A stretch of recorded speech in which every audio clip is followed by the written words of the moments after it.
Did Tenzing Norgay regret climbing Everest? It's a question nobody asked while he was alive, but the answer is complicated. Because how do you regret your greatest achievement? How do you wish you hadn't done the thing that defined your entire life?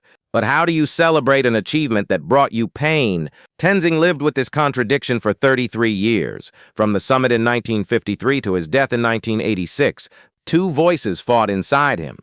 Every single day. One voice said, "You did it. You proved yourself. You stood at the top of the world. Nobody can take that away." The other voice said, "And what did it cost you? Your peace, your dignity, your recognition." Both voices were right. In 1970, a journalist finally asked him directly, "Do you regret climbing Everest with Hillary?" Tenzing was silent for a long time. Then he said something unexpected. "I don't regret the climb. I regret what came after." The journalist pressed, "What do you mean?" Tenzing chose his words carefully. Climbing Everest was pure. Two men, one mountain, trust, partnership. That was beautiful. But when we came down, the world made it dirty. They turned it into politics, nationality, race, hierarchy. That I regret. He paused, then added, "But I would climb it again, because those 15 minutes at the summit, those were the only 15 minutes in my life I was truly seen as equal." That's the tragedy. The happiest moment of his life was also the beginning of his deepest pain. At the summit, he was equal. Below the summit, he was less. Tenzing carried two photographs with him everywhere. One was the famous image, him at the summit, ice axe raised, flags flying, proof of his achievement. The other was a photo of his family, his wife, his children, the people he left behind to chase that summit. He would look at both photos and feel torn. The summit photo reminded him, "You did something incredible." The family photo reminded him, "But at what cost?" His son Jamling Norgay later wrote about his father's internal struggle. "My father was two people, the public Tenzing who smiled and waved and told the Everest story, and the private Tenzing who sat alone and questioned everything. I remember asking him once, 'Papa, are you happy you climbed Everest?' He looked at me with the saddest eyes and said, 'I am proud, but happiness? I don't know.' That answer haunted Jamling. How could someone achieve the impossible and still not be happy?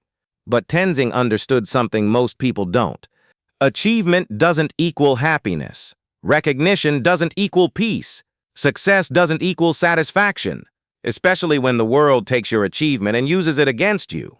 3 countries claim Tenzing: Nepal, India, Britain. Each said he belongs to us. But none of them asked, what does Tenzing want? Nepal said, "You're Nepali, why didn't you plant our flag first?" India said, "You're Indian, why didn't you claim the summit for us?" Britain said, "You climbed with our expedition, you should be grateful." Tenzing belonged to everyone and no one. He was pulled in 3 directions, expected to be a symbol, a representative, a national hero, but all he wanted was to be himself. "I didn't climb for a country," he once said quietly. "I climbed for me, to prove I could, that's all." But the world wouldn't let him have that.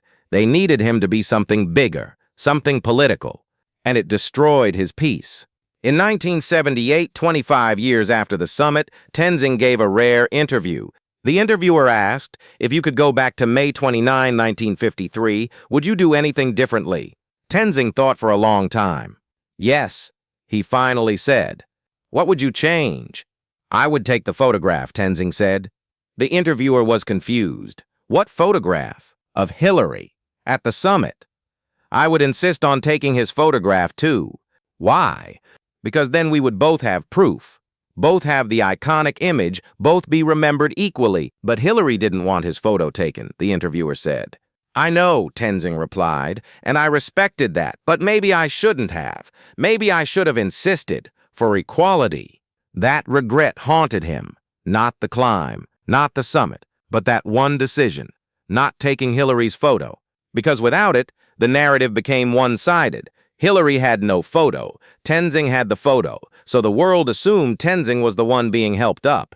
The photo that was supposed to prove Tenzing's achievement became evidence of Hillary's generosity. He let the Sherpa be photographed, people said. How kind of Hillary. Tenzing saw the irony, and it hurt. But here's the deepest conflict. the one Tenzing rarely spoke about.